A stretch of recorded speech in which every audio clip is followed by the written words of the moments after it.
कोई अन्य दल नहीं जीतने जा रहा है, सभी दलों का सफाया होगा। बीजेपी को निशाने पर लेते हुए अखिलेश यादव ने कहा कि पूरे 5 साल की सरकार में किसानों को खाद की एक बोरी नहीं मिली। ऑल इंडिया मजलिस इत्तेहादुल मुस्लिमीन के प्रमुख असदुद्दीन ओवैसी के काफिले पर हमला करने के मामले में पुलिस ने एक और आरोपी को गिरफ्तार कर लिया है। पुलिस के मुताबिक गिरफ्तार किए गए आरोपी ने मुख्य आरोपी सचिन शर्मा को अवैध हथियार मुहैया कराए थे।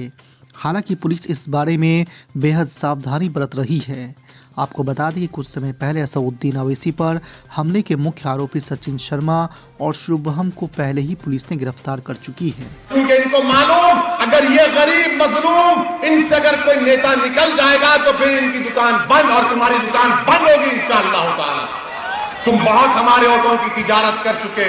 मैं उन तमाम एजेंटों को दल्लों को कह रहा हूं कि अब तुम्हारा डीएन होगा इंशाअल्लाह ताला।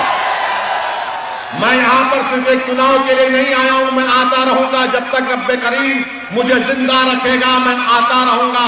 अब तुम तैयार हो जाओ, 24 का भी पार्लियामेंट इलेक्शन मजलिस करेगी इंशाअल्लाह ताला। मेरी जिम्मेदारी ट्रिपल तलाक का मसला आया, क्या तकरीर की अखिलेश, देख लो उठाकर आप। जब यूएपीए का मसला आया, क्या तकरीर की अखिलेश, उठाकर देख लो। वो यूएपीए का कानून जो दिल्ली में एनआईए का इंस्पेक्टर दिल्ली में बैठकर मुरादाबाद के किसी एक नौजवान को टेररिस्ट घोषित कर सकता है, उस कानून की मुखालिफत हमने की। उस कानून के खिलाफ डिवीजन हमने मांगा, उस कानून के धजिया दलाइल के साथ हमने की। समाजवादी और कांग्रेस ने अमित शाह के लाए हुए कानून की तारीफ की और हम तो कहते हैं कि हमारी वजह से, अरे शर्म करो, तुम झूठे हो। तुम्हारी वजह से यूएपीए के कानून में लखनऊ में, दिल्ली में, देश के कोने कोने की जेलों में बच्चे सड़ रहे हैं। 2-2 साल 3-3 साल बेल नहीं होती क्योंकि तुमने उस कानून को पास कराया। इन्होंने तारीफ की थी उसकी।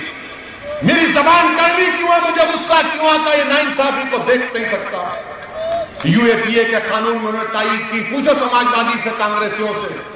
अब कांग्रेसी आकर बड़े बड़े ज्ञान देते हैं, बड़ी बड़ी बातें करते हैं।